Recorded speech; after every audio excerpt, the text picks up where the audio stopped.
হাজারো চেষ্টা করে যারা ইমুর কল সমস্যার সমাধান করতে পারে নাই তাদের জন্য আজকের এই ভিডিওতে আমি আপনাকে দেখাবো যে কীভাবে ইমুর কল সমস্যার সমাধান করবেন।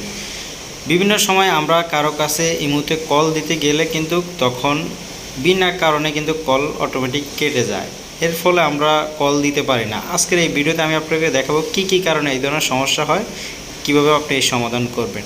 তো ফার্স্টে আপনি চলে যাবেন ইমুতে চলে আসার পর এখানে আপনি যাকে কল দিবেন তার আইডিতে চলে যাবেন। আইডিতে চলে যাওয়ার পর এখানে থ্রি ডট অপশন আছে, এখানে উপরে এখানে ক্লিক করবেন। এখানে ক্লিক করার পর এখানে কল প্রাইভেসি দেখতে পারবেন, কল প্রাইভেসিতে ক্লিক করবেন। কল প্রাইভেসিতে ক্লিক করার পর এখানে দুটি অপশন রয়েছে, এই অপশনগুলো এখান থেকে অফ করে রাখবেন।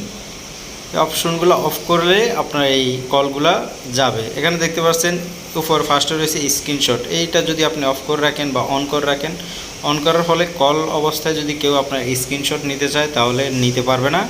আর নিচেরটাতে আপনি কল অফ করে রাখবেন, তখন আপনার যেই কেউ কল দিলে বা যার কাছে কল দিবেন কল যাবে। এবং আপনি এই সেটিংটা যাকে কল দিবেন তার অবশ্যই অফ থাকতে হবে।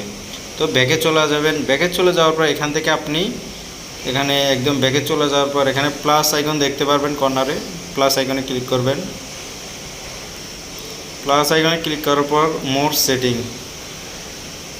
মোর সেটিংয়ে ক্লিক করার পর এখান থেকে সিকিউরিটি অ্যান্ড প্রাইভেসি আছে, এখানে ক্লিক করবেন। এখানে ক্লিক করার পর এখানে দেখতে পারবেন চ্যাট অ্যান্ড কল প্রাইভেসি, এটাতে ক্লিক করবেন। এখান থেকে এই অপশনগুলো আপনি অফ করে রাখতে পারেন। তো আবার ব্যাকে চলে যাবেন। ব্যাকে চলে যাওয়ার পর এখানে কল অপশন দেখতে পারবেন নিচে, কল অপশনে ক্লিক করবেন। কল অপশনে ক্লিক করার পর এখানে এভরিওয়ান এটা দিয়ে রাখবেন। এটা দেওয়ার পর ব্যাকে চলে যাবেন। তো এই অপশনগুলো চালু রাখলে আপনি যেই কাছে কল দিলে কল, আপনি যাকে কল দিবেন তারও অবশ্যই এই অপশনগুলো অফ থাকতে হবে। তো সব কল আসা যাওয়া করবে। আশা করি বুঝতে পারছেন। ভিডিওটা ভালো লাগলে লাইক, কমেন্ট, শেয়ার করবেন। ধন্যবাদ সবাইকে।